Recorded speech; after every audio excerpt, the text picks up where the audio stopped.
Boa noite a todos. A paz de Jesus esteja em nossos lares e nossos corações. Vamos para harmonizar nosso ambiente com a música do nosso querido mentor, Padre Germano. Por favor.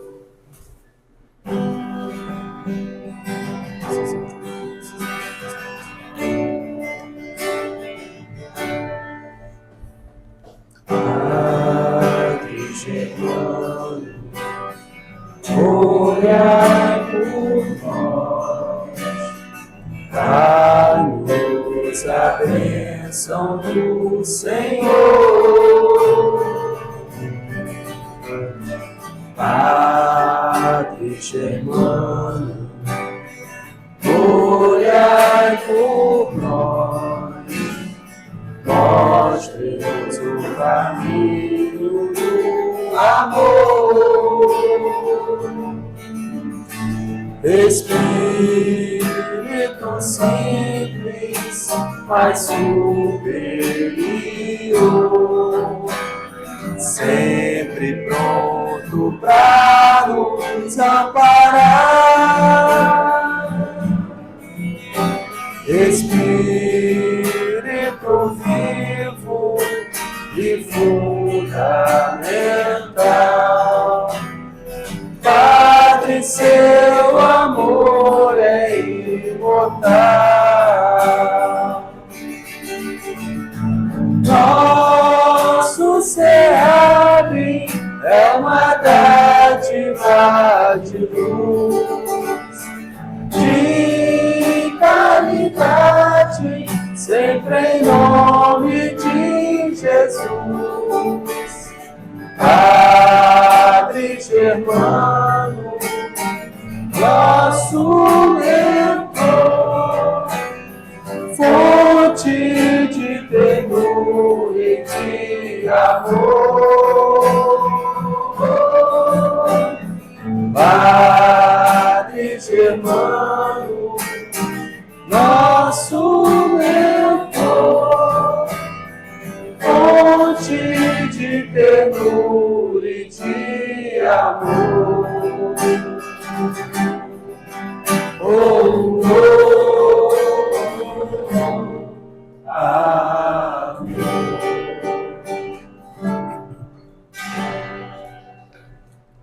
Obrigado, meus irmãos. A leitura hoje é a abertura do livro Pão Nosso, do nosso saudoso Chico Xavier, pelo Espírito de Emmanuel. E é no capítulo 7.2 que nos diz: contempla mais longe, porque com a mesma medida com que medirdes, também vos medirão. São palavras de Jesus em Lucas 6:38. Para o esquimó, o céu é um continente de gelo sustentado a focas. Para o selvagem da floresta, não há outro paraíso além da caça abundante. Para o homem de religião sectária, a glória de além-túmulo pertence exclusivamente a ele e aos que se lhe afeiçoam. Para o sábio, este mundo e os círculos celestiais que o rodeiam são pequeninos departamentos do universo. Transfere a observação para o teu campo de experiência diária e não ouvides que as situações externas serão retratadas em teu plano interior, segundo o material de reflexão que acolhes na consciência. Se perseverares na cólera, todas as forças em torno te parecerão iradas. Se preferes a tristeza, anotarás o desalento em cada trecho do caminho. Se duvidas de ti próprio, ninguém confia em teu esforço. Se te habituastes às perturbações e aos atritos, dificilmente saberás viver em paz contigo mesmo. Respirarás na zona superior ou inferior, torturada ou tranquila, em que colocas a própria mente. E dentro da organização na qual te comprases, viverás com os gênios que invocas. Se te detens no repouso, poderás adquiri-lo em todos os tons e matizes. E se te fixares no trabalho, encontrarás 1000 recursos diferentes de servir. Em torno dos teus passos, a paisagem que te abriga será sempre em tua apreciação aquilo que pensas dela. Porque com a mesma medida que aplicares a natureza, obra viva de Deus, a natureza igualmente te medirá.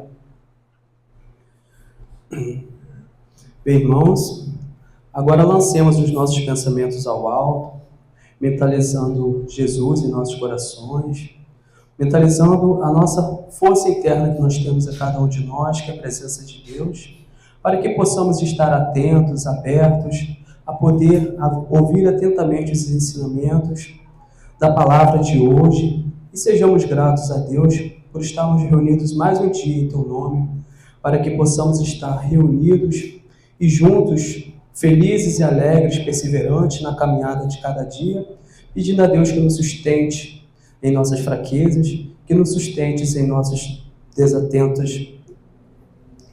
desatentos caminhos. E assim, ó Pai, com a ajuda da espiritualidade amiga, ao Germano e toda a espiritualidade desta casa, possamos receber os ensinamentos nesta noite, na graça de Deus. Sendo assim, pedimos a permissão para começarmos os estudos desta noite. Assim seja, graças a Deus. Por favor, Cris, boa noite. Cris. A gente vai lançar uma dupla sertaneja. Não sei quem é que vai cantar. A gente deixa os dois cantando melhor, né? Boa noite a todos. É sempre uma alegria estar aqui com vocês. E hoje a gente vai falar disso que nenhum de vocês nunca passou por essa situação de se encolerizar, de ficar inflamado. Né? Ninguém sabe o que é isso. Alguém já ficou irado em algum momento na existência? Né? Só tem alma boa. Não, né? Tudo espírito puro. Então, vamos lá. Eu estava precisando muito desse estudo, estou fazendo ele tem mais ou menos uns 2 meses. Eu tive que fazer 2 vezes lá no Miguel e quando me chamaram eu falei, eu vou continuar falando sobre a cólera. Estou tentando aprender, gente. Está lá no nosso capítulo 9 do Evangelho. Em uma das bem-aventuranças, bem-aventurados os mansos e pacíficos, né? E aí a gente vai começar com todos esses itens, vai falar das injúrias e violências, os 3 primeiros itens, 1, 2 e 3, são trechos do Evangelho de Mateus, né? E no trecho número 4, item número 4, Kardec vai dizer assim, ele vai resumir tudo o que vai acontecer nesse capítulo, comentando os trechos que ele traz do Evangelho de Mateus, dessa bem-aventurança, e vai resumir o capítulo todo dizendo: por essas máximas, Jesus estabeleceu como lei a doçura, a moderação, a mansuetude, a afabilidade e a paciência. E, por consequência, condenou a violência, a cólera e até mesmo toda expressão descortês para com os semelhantes. E aí, quando está citando, né, o Evangelho de Mateus, ele diz assim, aquele que disser raca para o seu irmão, ou seja, traduzindo para os dias de hoje, levou para o coração, virou o olho e falou assim, já não está bom do teu lado, tá? Basicamente isso. Né? Então, vamos tentar entender como é que a gente se torna mansos e pacíficos. E por que é necessário que a gente entenda mais sobre isso, tá bom? A gente tem uma máxima na doutrina espírita que é aquela da fé inabalável, que é uma fé racional. Só é inabalável de verdade a sua fé se ela puder encarar frente a frente a razão em todas as épocas da humanidade. Então, nosso objetivo de hoje é entender o que é a cólera e como é que a gente consegue lidar com ela. Tem como se acalmar? Tem? Será? E a gente vai usar uma base científica. Esse senhor aí é o Louis Pasteur, né? Se você hoje toma leite pasteurizado, iogurte pasteurizado, é graças a ele. E ele, apesar de cientista, ele era religioso. E ele dizia que só uma pequena quantidade de ciência afasta os homens de Deus. Muita ciência nos aproxima. Então, a nossa intenção aqui é parar de dividir o ser humano entre um coração que sente e um cérebro que pensa. A gente vai tentar entender melhor como é que tudo que a gente sente, tudo que a gente pensa, passa pela sede da nossa consciência, que é o cérebro, e vai reverberar em todo o nosso corpo físico. Nós temos órgãos no nosso corpo físico, mas o nosso corpo físico, apesar de ter um especialista que trata de coração, outro que trata da cabeça, outro otorrino, e por aí vai, A gente é uma coisa inteira, A gente não funciona só um pedacinho. Funciona só um pedacinho? Não funciona. Tudo está interligado, A gente tem hoje em dia o vice-presidente da AME, por exemplo, ele é psiquiatra, Dr. Roberto Lúcio Vieira de Souza. A gente tem vários artigos da Associação Médica Espírita que vão pegar lá nas obras de André Luiz, várias afirmativas que hoje a ciência, a neurociência, está conseguindo comprovar.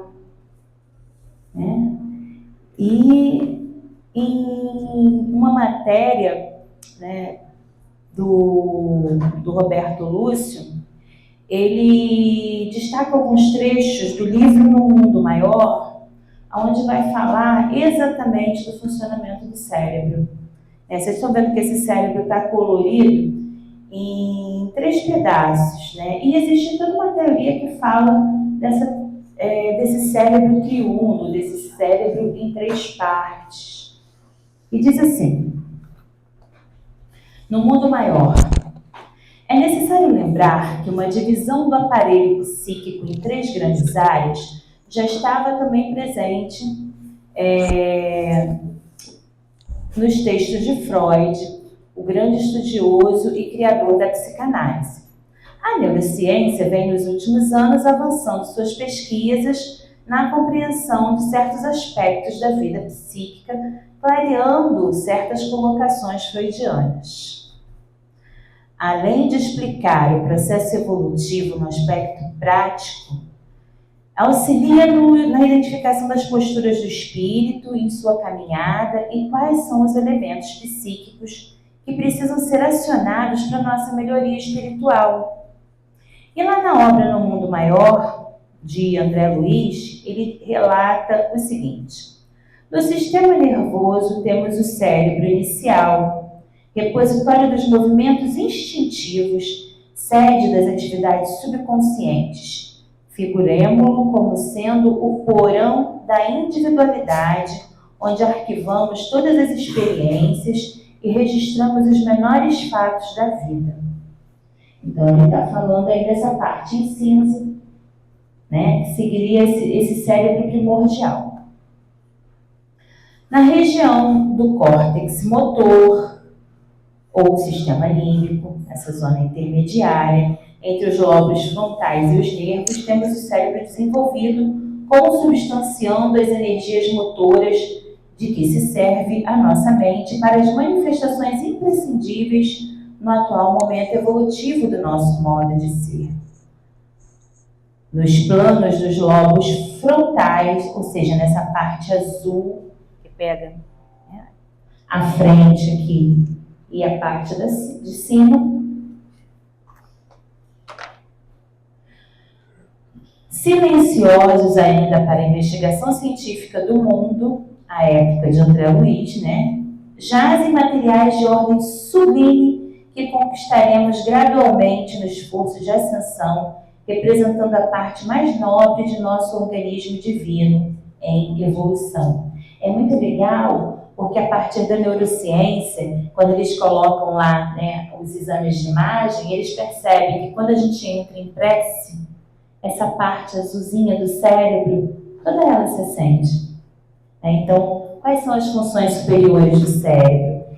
A ponderação, né? Hoje a gente já sabe, quando a gente pensa sobre o que vai fazer, pondera a respeito, entra em prece, se eleva, né? Essa parte superior do cérebro se acende. Mas o que isso tem relação com a cólera, né? Vamos guardando aí essas informações que depois a gente vai fechar isso tudo. Na Folha Espírita, né, o Dr. Iandoli Júnior, que também é outro que fala bastante a respeito disso, é outro médico, ele vai dizer hoje em dia que não existe dúvida no meio científico de que o estado emocional da gente vai influenciar na nossa saúde, no nosso sistema imunológico. E a gente já sabe que isso é um fato. O que precisa avançar mesmo são as explicações de como é que isso está acontecendo no nosso corpo. Ele diz que o pensamento, olha aí a relação entre o cérebro e o coração. O pensamento flui da mente, a mente impacta o cérebro. E o cérebro vai impactar em todas as demais células, produzindo saúde ou doença. Quando geramos um pensamento deletério, e nós usamos esses pensamentos deletérios com alguma frequência, acabamos gerando uma forma de pensamento que fica presa na nossa psicosfera. André Luiz chamou isso de vermes mentais ou larvas mentais, que seriam formas geradas pelo nosso próprio pensamento desarmonizado, que acaba funcionando como uma forma de looping, repetindo numa monoideia da qual a gente não consegue sair. Então, segundo André Luiz, né, essas nossas emoções vão se derramar da onde? Do nosso cérebro, afetando todo o nosso corpo físico. E está aí a relação, eles não são separados, né? Aí você afeta o coração, impressão alta, tem uma série de coisas, né? Vamos voltar para o nosso tema, agora que a gente já fechou aí, já entendeu como é que isso aí funciona.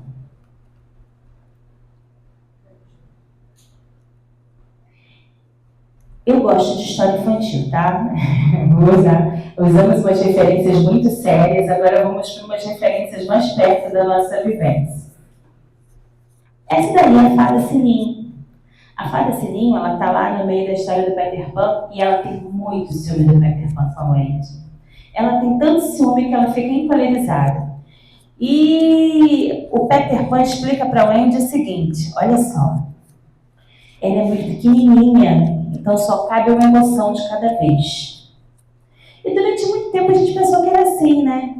Porque quando vem a ira, quando vem a raiva, parece que só cabe aquela emoção na gente. Mais nada. A gente se desestabiliza de tal forma que não consegue enxergar mais nada na frente. A não ser vermelho. Pega fogo.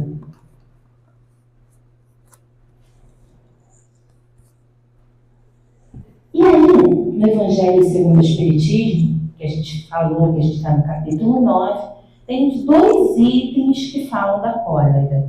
O primeiro é o item 9, que é uma mensagem de um espírito protetor, que começa assim: o orgulho vos leva a vos julgardes mais do que sois. Ou seja, se você se acha a última bolacha do pacote de Kardec, não somos, né? A não aceitar uma comparação que vos possa rebaixar e a vos considerardes, ao contrário, de tal maneira acima de todo mundo, seja na finura de espírito, seja no tocante à posição social, seja ainda em relação às vantagens pessoais, que o menor paralelo, ou seja, a menor comparação, vos irrita e vos fere. E o que acontece, então? Entregai-vos à cólera. Quer dizer, qual é a base da cólera aí? Ele está dizendo, é a nossa vaidade, o nosso orgulho. A gente se achar melhor do que de fato é, achar que não pode ser comparado a outro, achar que não pode ser criticado, né? E não caberia, né? Porque a gente, como espírita, a gente compreende que a gente tem muito que aprender. né? É muito interessante que a gente tem um livro clássico de Emmanuel e Chico Xavier, que é o Paulo Estevão, que vai contar exatamente a história de Paulo de Tarso, né? E do primeiro mártir do cristianismo, que foi Estevão, né? Antes de Paulo ser Paulo, ele era Saulo. E não raro, né, quando alguém indica esse livro, que começa a ler, ai, Paulo é maravilhoso, você vai adorar o livro, ele é muito legal. As pessoas ficam com muita raiva do Saulo.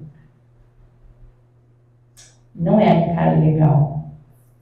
Inclusive, vou dar um monte de spoiler do livro, vou te avisando, mas não vou contar o livro todo, a trajetória de Paulo é maravilhosa.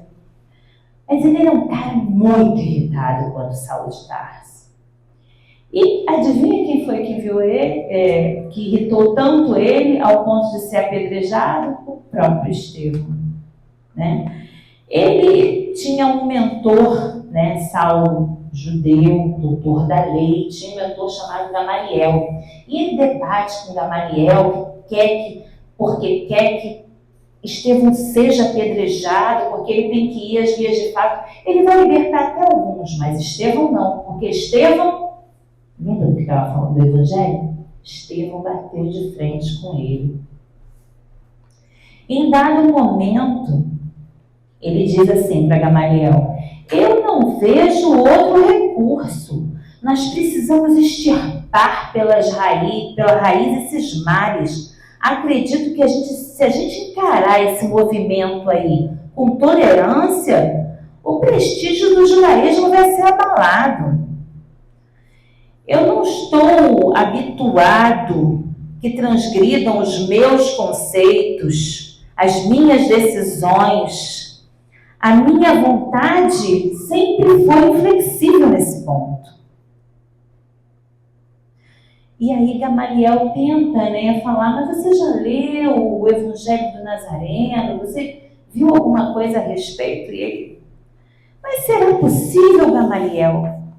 Será possível que até você leu esse Evangelho? E ele continua reclamando, mas a seguir com Ruth, né? E diz assim: não foi pouco a gente já ter libertado 3 deles, levando em conta o atrevimento do que diziam? Quanto a Estevão, tudo se fez para que voltasse ao equilíbrio, como descendente direto das tribos de Israel. Entretanto, ele foi rebelde, e essa é a sua condenação. Ele me insultou publicamente, espezinhou os princípios mais sagrados, criticou as figuras mais representativas do farisaísmo, com ilustrações mentirosas e ingratas. De mim para comigo eu estou muito satisfeita, eu quero o apedrejamento, sim. E isso só vai atestar o meu zelo na defesa do nosso patrimônio mais estimável. E por aí, ele continuou brigando até que Estevão, de fato, tornou-se o primeiro mártir cristão. Essa era a ira que ele tinha. Será que em algum momento ele consegue controlar isso?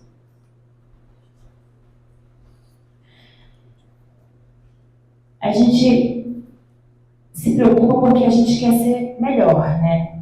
Mas Emmanuel vai dizer o seguinte pra gente: olha, se você se depara com a cólera, todos nós vamos nos deparar com a cólera.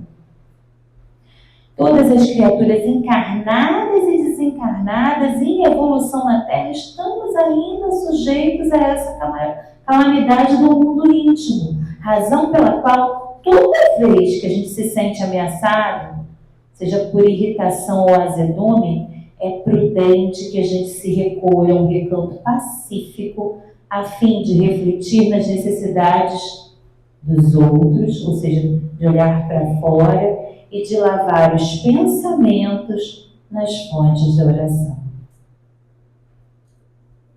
Agora, a gente percebe por que a gente estava falando do cérebro, né?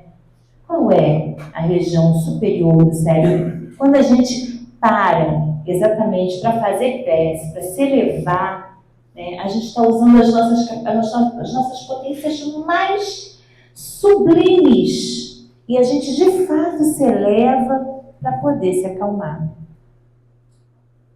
Quando a gente para, quando a gente respira, quando a gente se isola um pouquinho, conta até 10, né? E é só assim que a gente de fato consegue superar a cólera. E assim, algum tempo atrás, não sei se vocês sabem quem é essa personagem, mas se vocês não souberem, eu vou contar para vocês. Essa daí é a Malévola. A Malévola, ela é a bruxa da Bela Adormecida.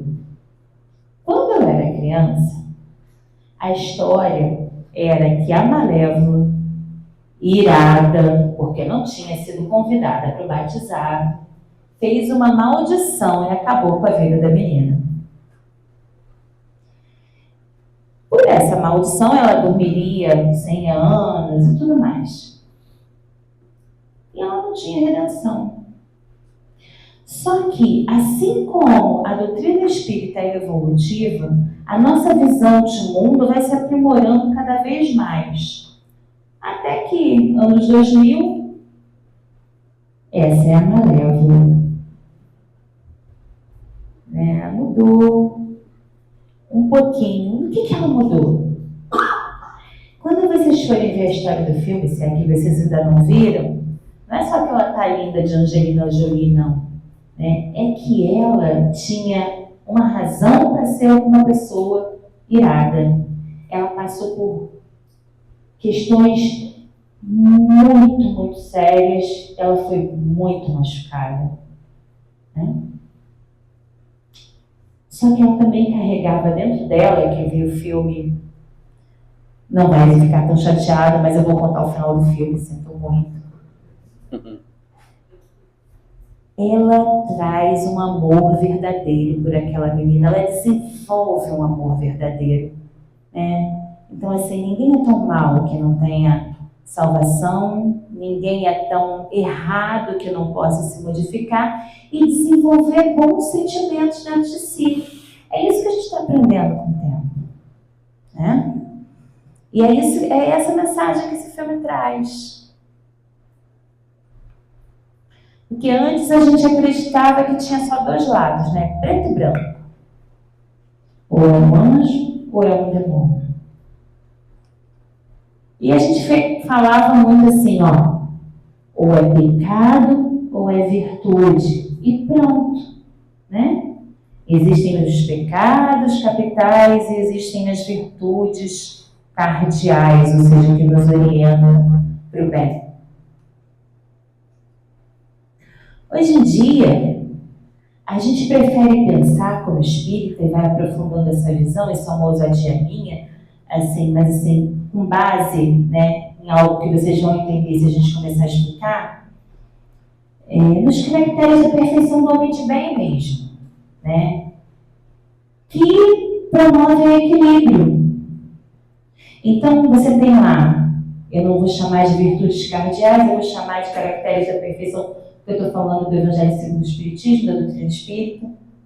E eu não vou chamar mais de pecado, mas eu vou me apropriar da psicologia profunda da Joana de Ângeles, eu vou falar que a gente tem sombras. Né?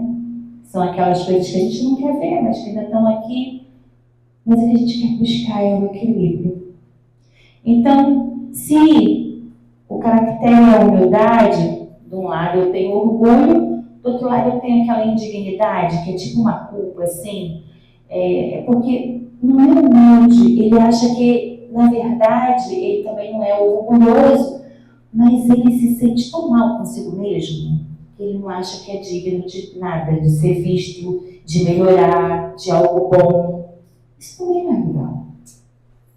Isso não é bom. Se eu tenho a generosidade como centro, tem gente que é avara, ou seja, não abre a mão, né? Não tira, como é que a pessoa fala? Não tira o escorpião do bolso, né? Mas também não é legal você perdoar e sair gastando por aí e depois não ter como, né, se manter.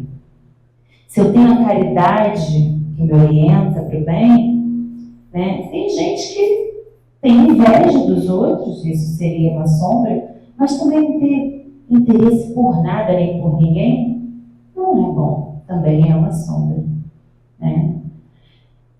A paciência me orienta para uma coisa boa, mas se de um lado eu tenho a ira, que é a cólera, do outro lado eu posso perceber também uma insensibilidade, alguém que parece que, sabe, está sempre em cima do muro, não faz nada, não sente, não... Eu acho que isso daí, assim, a gente pode até falar de transtorno, mas eu não quero chegar lá não, porque não é nossa área. Mas tem pessoas que são assim, apáticas, né? Até quando a gente fala de prazer, ter prazer de comer um bolo de chocolate, de namorar, de fazer alguma coisa que te deixa bem, tomar um banho quentinho e depois botar uma meia e ir para a cama nesse friozinho, né? Comer um pratinho de sopa, prazer é bom, né? Desde que ele não descambe nem para luxúria, nem para o falso puritanismo de que acha que não pode ter prazer em nada. Temperança. De um lado você tem a gula, do outro uma total repulsa por comida que pode também virar um transtorno alimentar, né? Se eu tenho a solicitude, né, que me fala assim, não, eu vou fazer, vou realizar, de um lado eu tenho a preguiça e do outro lado eu tenho uma sobrecarga, uma pessoa que não sabe dizer não e diz sim sistematicamente e adoece também por isso. Então o que a gente busca, né, enquanto a gente procura se aprimorar, é encontrar exatamente o equilíbrio.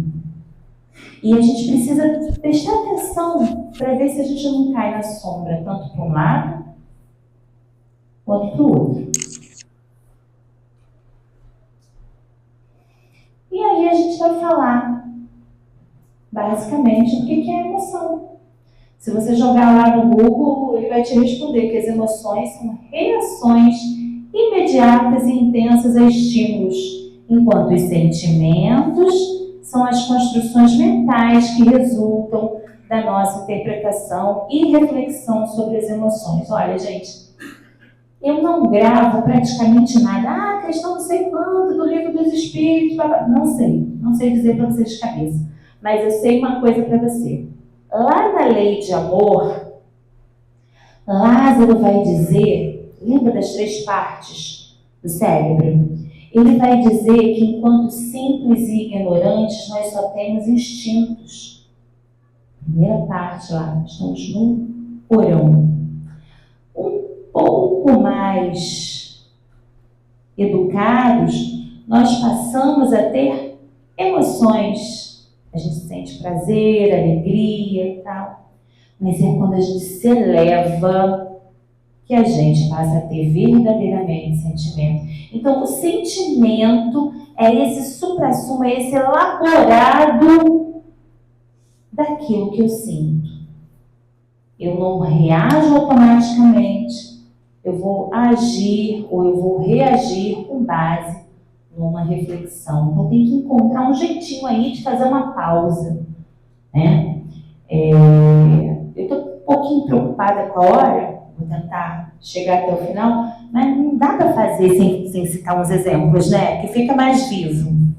Eu lembro que quando eu comecei a frequentar a casa espírita e a gente começa a falar de reforma íntima, né? A gente procura se melhorar, a gente, né, fica nessa reflexão muito nossa, que é muito individual, que não adianta fazer pelo outro, não adianta fazer com o outro, né? Eu não era assim, e não sou, tá? Não sou tão tranquila quanto o meu tom de voz parece ser. Minha mãe diz, quem não te conhece, né, minha filha, que te come. Mas em casa era bem, vamos dizer assim, era pior ainda, né? E aí teve um dia que eu estava fazendo não sei o que na cozinha, meu marido chegou falando um negócio assim, eu falei assim, eu vou brigar, vou bater boca, vou brigar. Aí lembrei e falei, eu não quero, o que eu faço? Eu respirei fundo, falei, vou fazer prece. Respirei fundo, fiz assim, botei a mão aqui. Meu Deus, me ajuda, que era toda a prece que eu conseguia fazer no momento, dada a minha irritação. Aí baixei a cabeça. Aí ele abaixou assim, olhou para mim e falou assim, o que foi? Tá passando mal? Olha, gente, naquela hora, eu falei, não, estou fazendo prece. Ele falou, tá bom. Acabou a discussão. Acabou. Quer dizer, às vezes só a vontade de mudar já melhora, né? E a TPM, então? Gente, o que é a TPM? Esses hormônios. Né? Depois diz que é tranquilo. Não é. Teve um dia que ele chegou em casa, ele já sabia que época do mês era aquela. Eu estava bastante irritada. E eu estava brigando com as crianças. E foi tem umas coisas assim que marcam a gente, né? E eu estava falando, vai guardar essas coisas, tá logo, eu não quero ver mais nada aqui. Aí ele chegou para mim, falou assim, olha só, eu não sei o que aconteceu, não sei por que você está nervosa, mas toma aqui um chocolate, quero dizer para você que eu aprovo, tudo que você fizer tá certo, tá? Eu te valido hoje, você pode ficar tranquila. Era tudo que eu precisava ouvir, quer dizer, a gente não vai, é o que a Mana falou, a gente vai derrapar de novo. Então a gente precisa dessa rede de apoio. Quando a gente não conseguir parar e fazer uma prece, quando a gente não conseguir ter um momento de lucidez, a gente precisa de alguém que ajude do lado. Talvez a gente seja essa pessoa que ajuda o outro a dar uma freada, a descansar. Se o momento em prece entra você, tenta mudar o palavreado, o vocabulário que você usa. Por exemplo, ao invés de xingar o cara que te deu uma fechada no trânsito, abre o vidro e fala, vai com Deus, coisa linda, Deus te abençoe. Sabe, tenta trazer isso para a tua fala. Desestressa. Como a gente diz hoje em dia, não leva para o coração, não adianta. Vai resolver? Vai resolver. Porque a gente age assim, né? A gente age no automático. Aí fui procurar, é muito interessante, né? Como a ciência do transpírita caminha junto, coisa mais linda. Esse livro aí é um livro de 2000 e pouquinho, se não me engano, 2011, tá aqui, 2012, ó, botei a referência, do Daniel Goleman, né? E ele vai falar exatamente do HIT dessa década, que é a inteligência emocional. Nossa, como se fala disso, né? Hoje em dia, as múltiplas inteligências, e hoje em dia, para você ser contratado numa grande empresa, você tem que ter inteligência emocional, tem que saber lidar com as pessoas, né? Está lá no capítulo 4 da inteligência emocional, o seguinte título: Conhece-te a ti mesmo. Bastava ter lido Kardec, olha que interessante, casa direitinho. Então, assim, o Conhece-te a ti mesmo, de Santo Agostinho, que está no Evangelho, é o mesmo tópico do que trata a inteligência emocional. Então, a gente vai para a ciência, a gente volta para Kardec, a gente vê como os dois se alinham perfeitamente. A mente emocional é muito mais rápida do que a racional, agindo irrefletidamente sem parar para pensar. Essa rapidez exclui a reflexão deliberada, analítica, que caracteriza a mente racional. As espécies que não foram capazes de uma reação imediata tiveram pouca probabilidade de deixar uma progênie que passasse adiante seus lentos genes de atuação. O que ele está falando aí? Ele está dizendo que em algum momento evolutivo, né? O princípio inteligente precisava, na selva, reagir a partir do medo e era ou fuga ou luta. Não dava para pensar, né? Se você pensar, o dinossauro já te comeu, o leão já te pegou, você está na natureza. Só que agora a gente tem a possibilidade de refletir ou aprender a refletir antes de agir. Né? Então, se você tem um estímulo que te gera medo, você faz uma ação automática e aí isso pode gerar cólera, isso pode gerar ira. Muito provavelmente vai acontecer. E é o que Hahnemann fala pra gente. Ah, não! Né? As pessoas vão dizer para você, a gente muitas vezes fala isso, eu sou assim, sou esquentadinho. Hahnemann vai dizer que, segundo a ideia falsíssima de que de que não é possível reformar a sua própria natureza, o homem se julga dispensado de empregar esforços para se corrigir dos defeitos em que de boa vontade se compraz ou que exigiriam muita perseverança para serem extirpados. É assim, por exemplo, que o indivíduo que tem a propensão, né, que tem a tendência de ficar encolerizado, a encolerizar-se, quase sempre se desculpa com o seu temperamento, em vez de se confessar culpado, lança a culpa ao seu organismo, acusa a Deus, e dessa forma de suas próprias faltas, né? E é ainda uma consequência do quê? Do orgulho que se encontra de permeio a todas as suas imperfeições. O que ele está dizendo aqui pra gente? Que dá para mudar sim. O corpo não dá cólera àquele que não a tem. Do mesmo modo que não dá aos outros vícios. Todas as virtudes, todos os vícios são inerentes ao espírito. A não ser assim, onde estariam o mérito e a responsabilidade? O homem deformado não pode tornar-se direito, porque o espírito nisso não pode atuar, mas pode modificar o que é do espírito quando o quer com vontade firme. Não vos mostra a experiência, vós espíritas, até onde é capaz de ir o poder da vontade? Quem fala disso é Leon Denis, né, no Problema do Ser, do Destino e da Dor. A vontade é a maior das potências da alma. Pelas transformações verdadeiramente miraculosas que se operam sob as vossas vistas. Compenetrai-vos, pois, de que o homem não se conserva vicioso, senão porque quer permanecer vicioso.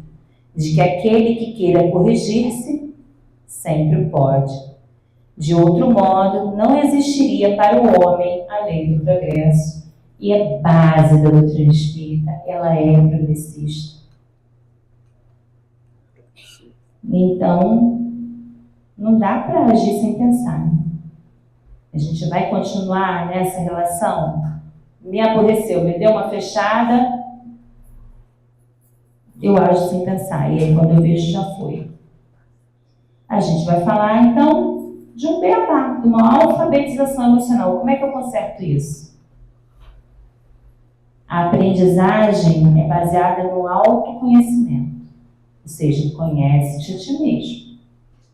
O que te provoca? Né? Reflita, pensa sobre o que você está pensando. O que você está sentindo? Por que você está com raiva? O que motivou você a agir dessa forma? Você já sentiu isso antes? E da outra vez? Foi bom? Qual foi o resultado final de você ter agido daquela forma, dessa ou daquela forma? Você pode mudar? Espero que você saia daqui refletindo que sim, que você pode mudar. E que estratégias você pode usar para isso? A gente colocou aqui a pausa, a reflexão, a prece como possibilidades de você encontrar outras formas de agir. Então você vai ter um estímulo, vai refletir, vai fazer uma pausa, vai fazer uma prece para lavar os pensamentos, como diz Emmanuel, para poder construir um momento de serenidade. Gente, essa prece, eu não sei vocês, mas quando a raiva vem, você não vai conseguir lembrar nem do Pai Nosso todo, não concatena a ideia, não vem, sabe? Essa prece é um respirar fundo mesmo e é um meu Deus me ajuda. E às vezes é o máximo que você vai conseguir fazer. Se você não puder fazer prece, canta uma música, toma um banho. A água é ótima para acalmar, né? A água da paz lá que o Chico, né, sugere, né? Coloca um pouquinho de água na boca até você se acalmar, para você não... também tem aquela, né, que o pessoal fala assim, Senhor, me dá paciência, porque se o Senhor me der força, não vai prestar. É isso? É isso. Para que você então tenha uma reação ponderada, justa, agradável, ou pelo menos um pouco melhor. E aí ele se encontra com Jesus às portas de Damasco, se transforma. E o ex-rabino lê os evangelhos de Jesus e vira cristão. Volta ao Sinédrio. Vocês acham que ele foi bem recebido? É. E aí começa a trajetória dele como Paulo. E ele fala assim: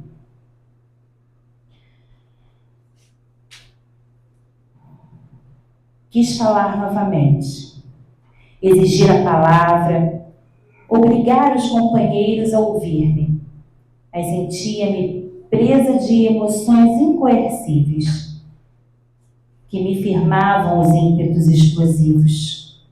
Imóvel, notei que velhos afeiçoados de Damasco abandonavam o recinto calmamente, sem me fazer sequer uma ligeira saudação. Observei também que os levitas pareciam entender, através de um olhar de simpatia, ao mesmo tempo que Sadoc me fixava com ironia e risos de triunfo. Era o repúdio. Acostumada aos aplausos, onde quer que eu aparecesse, eu fui vítima da minha própria ilusão, acreditando que para falar com êxito sobre Jesus bastavam os louros efêmeros que eu já tinha conquistado no mundo. Me enganei. Meus companheiros me colocaram à margem como inútil. Nada me doía mais do que ser assim, desaproveitado, quando me ardia na alma tamanha devoção sacerdotal. Eu preferia que eles tivessem me esbofeteado, que me prendessem, que me flagelassem, mas que nunca me tirassem o direito de discutir, de debater, vencendo e convencendo com a lógica das minhas definições. Aquele abandono feria-me fundo, porque antes de qualquer consideração, eu reconhecia que não trabalhava em benefício pessoal, nem por vaidade ou egoísmo, mas pelos próprios correligionários, ativos às concepções rígidas e inflexíveis da lei. Aos poucos, a sinagoga ficou deserta. Sob o calor ardente das primeiras horas da tarde, sentei-me num banco tosco e chorei. Era a luta entre a vaidade dos outros tempos e a renúncia de mim mesmo que começava. Para conforto da minha alma, recordei-me da narrativa de Ananias, quando Jesus dissera ao velho discípulo que lhe mostraria o quanto importava sofrer por amor ao seu nome. Talvez a prece tenha lhe lavado os olhos, não é mesmo? E assim, até mesmo Paulo conseguiu encontrar um antídoto para a sua ira, que a gente também possa encontrar para a nossa, através da possibilidade da prece, que nos transforma a todos, e nos possibilita essas reflexões. Acho que eu encerro por aqui por conta do horário, né? A gente, se deixar, a gente fica falando desses assuntos, vira a noite conversando, mas temos compromissos, né? E é isso, gente. Muito obrigada. A gente pode continuar conversando outro dia a esse respeito. É um assunto que eu acho que a gente precisa levar para a nossa vida, né? E boa noite.